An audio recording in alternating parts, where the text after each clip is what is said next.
यूसुफ़ी साहब की किताब ज़रगुज़श्त से कुछ इक़्तिबासात आपकी खिदमत में पेश करूँगा। लिखते हैं, कराची में सर्दी इतनी पड़ती है जितनी मरी में गर्मी। इससे साकिनाने कोहे मरी की दिल आज़ारी नहीं बल्कि उरूसुल बिलाद कराची वालों की दिलदारी मकसूद है। कभी कभार शहर खूबा का दर्जा हरारत जिस्म के दर्जा हरारत यानी कि 98.4 से 2-3 दर्जे नीचे फिसल जाए तो खूबाने शहर लिहाफ ओढ़ के एसी ऑन कर देते हैं। कराची में पिंडी से 3 लिहाफ कम सर्दी पड़ती है। 20 साल सर्दो गर्म झेलने के बाद हमें अब मालूम हुआ कि कराची के जाड़े और गर्मी में तो इतना वाज़े फ़र्क है कि बच्चा भी बता सकता है। 90 डिग्री टेम्परेचर अगर मई में हो तो मौसम गर्मा की अलामत है, और 90 डिग्री टेम्परेचर अगर दिसंबर में हो तो जाहिर है जाड़ा पड़ रहा है। अलबत्ता जुलाई में 90 डिग्री टेम्परेचर हो और शाम को गरज चमच के साथ बीवी बरस पड़े तो बरसात का मौसम कहलाता है। 3-4 साल बाद 2-3 दिन के लिए सर्दी का मौसम आ जाए तो अहले कराची उसका इल्ज़ाम कोयटा विंड पे धर देते हैं।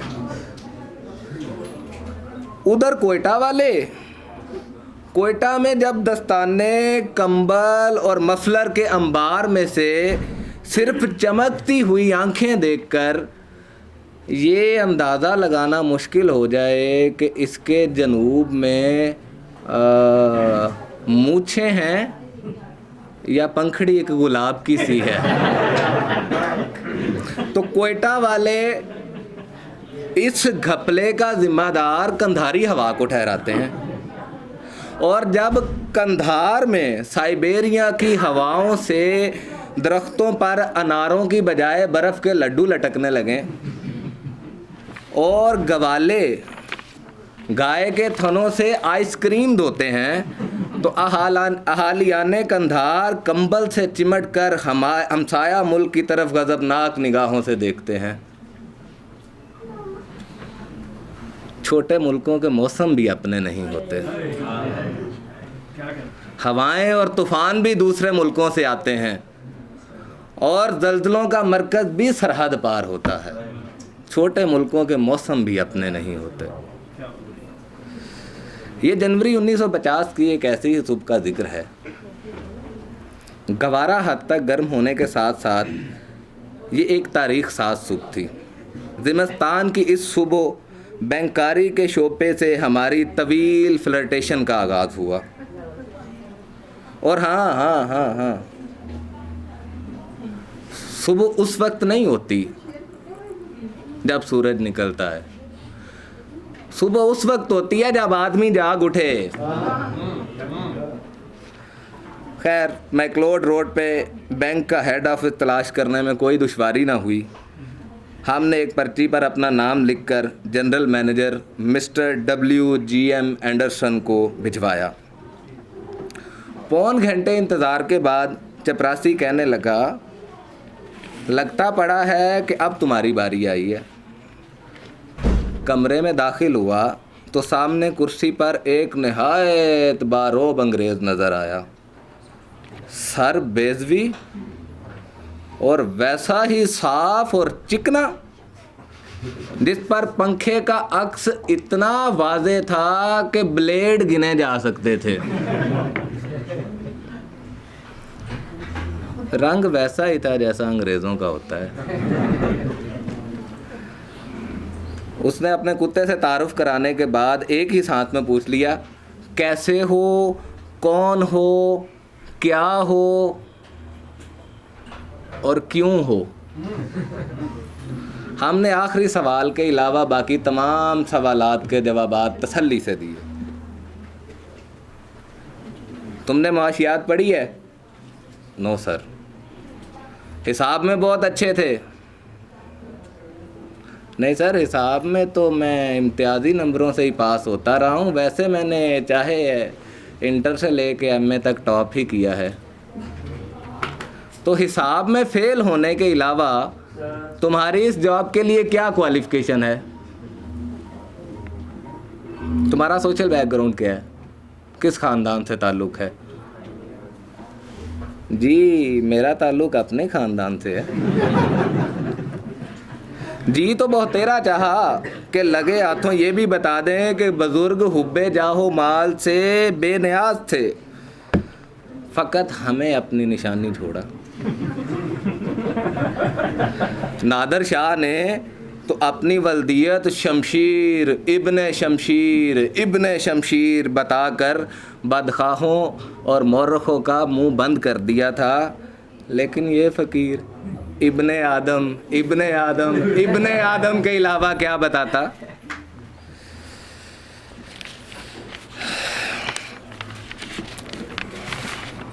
पढ़ोगे, लिखोगे, बनोगे नवाब, खेलोगे, कूदोगे, होगे ख़राब।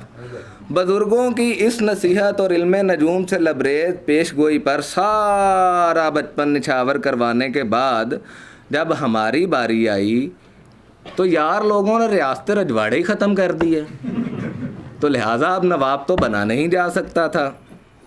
नहीं, लेकिन बात दरअसल ये है, बंदा ज़रा ओरिजिनल हो, खेल कूद के बगैर भी वो खुद को ख़राब करने की कोई ना कोई ऑप्शन निकाल लेता है।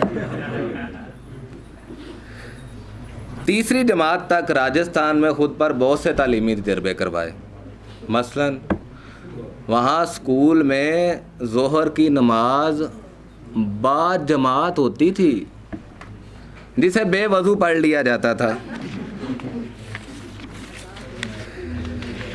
ठीक से याद नहीं उसे पहले पहल कब मिला था या देखा था, और वो उस वक्त क्या पहने हुए थी और वो कैसी लग रही थी। वो उन औरतों में से थी कि जिनसे मिलकर अपने मर्द होने का एहसास नहीं होता, यानी कि वो औरत नहीं होती। हाँ, अलबत्ता उसे बैंक में देखकर हमें ताज्जुब ज़रूर हुआ था, इसलिए कि एंडरसन लड़कियों को टाइपिस्ट और स्टेनोग्राफर के अलावा किसी और जगह मुलाजम रखने के सख्त खिलाफ था।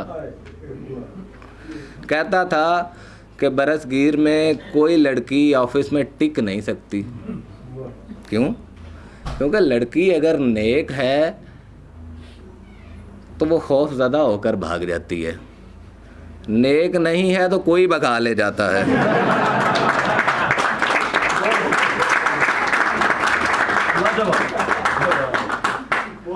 5-6 महीने बाद जब एंडरसन ने हमारा उससे मुसाफिहा करवाया तो वो डरी डरी सहमी थी। तारुफ के बाद हुक्म हुआ कि मिस रैमजन को फॉरवर्ड फॉरेन एक्सचेंज का काम सिखाओ। ये सुनते ही हमारे आसान ख़ता हो गए। अगला एक जुमला आएगा वो डॉक्टर साहब के लिए ख़ुसूसी तौर पे।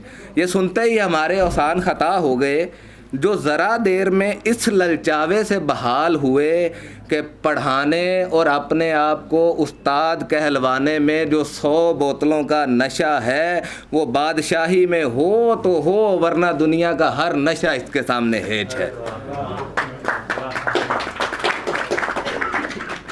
इसीलिए तो शाहजहाँ ने अपने अयाम असीरी में इस ख्वाहिश का इजहार किया था कि मुझे बच्चों को पढ़ाने दें। लेकिन यहाँ दर्स व तदरीस के सिलसिले में 2 मुश्किलात दरपेश थीं। अव्वल तो वो हद दर्जा गब्बी ठहरी। फॉरेन एक्सचेंज का काम इंतहाई पेचीदा काम कतई नहीं समझ सकती थी। दोम, हम खुद ये काम कभी नहीं समझ पाए थे। जिधर देखो उसी के चर्चे, तरह तरह की बातें उड़ी हुई हैं। आलिम आलिम शोको जनू है दुनिया, तोहमत है किसी दानाए राज ने क्या खूब मग्गम बात कही है कि दो तोहमतें ऐसी हैं कि जो किसी पर भी लगा दो तो लोग यकीन कर लेंगे। इनमें से दूसरी ये है कि वो पीने लग गया है। एंडरसन पर पहली भी लग गई, वो अब मिस्टर रैमजन के नाम से जाना जाने लगा। बड़े, और खुद मिस रैमजन वो अब बैंक में LL कहलाती थी, यानी कि लेडी लव। बड़े बड़े अफसर उसके आगे पीछे फिरते और अक्सर बेशतर सर कहकर मुखातिब करते। कच्ची नौकरी वालों का बेतहाशा जी चाहता कि बैंक में कहीं कीचड़ मैसर आ जाए तो साल वॉल्टर राले की तरह अपना कोट उतार कर बिछा दें और मलका एलिज़ाबेथ की तरह बेनियाज अंदाज से उससे ऊपर से गुजर जाए। सालाना तरक्कियों के दिन आए तो अहले गरज उसे जंजीरे अदल की तरह खींचने लगे। और ये कौन सी अचंभे की बात थी। तज़किरों में आया है कि रोम के शहनशाह कलीगुला ने अपने घोड़े को चीफ जस्टिस के ओहदे पर फायज किया था। माना कि घोड़ा इंसानों की तरह इंसाफ नहीं कर सकता, लेकिन घोड़ा इंसानों की तरह बेपनाह नाइंसाफ़ियाँ करने की सलाहियत भी नहीं रखता। बहुत शुक्रिया।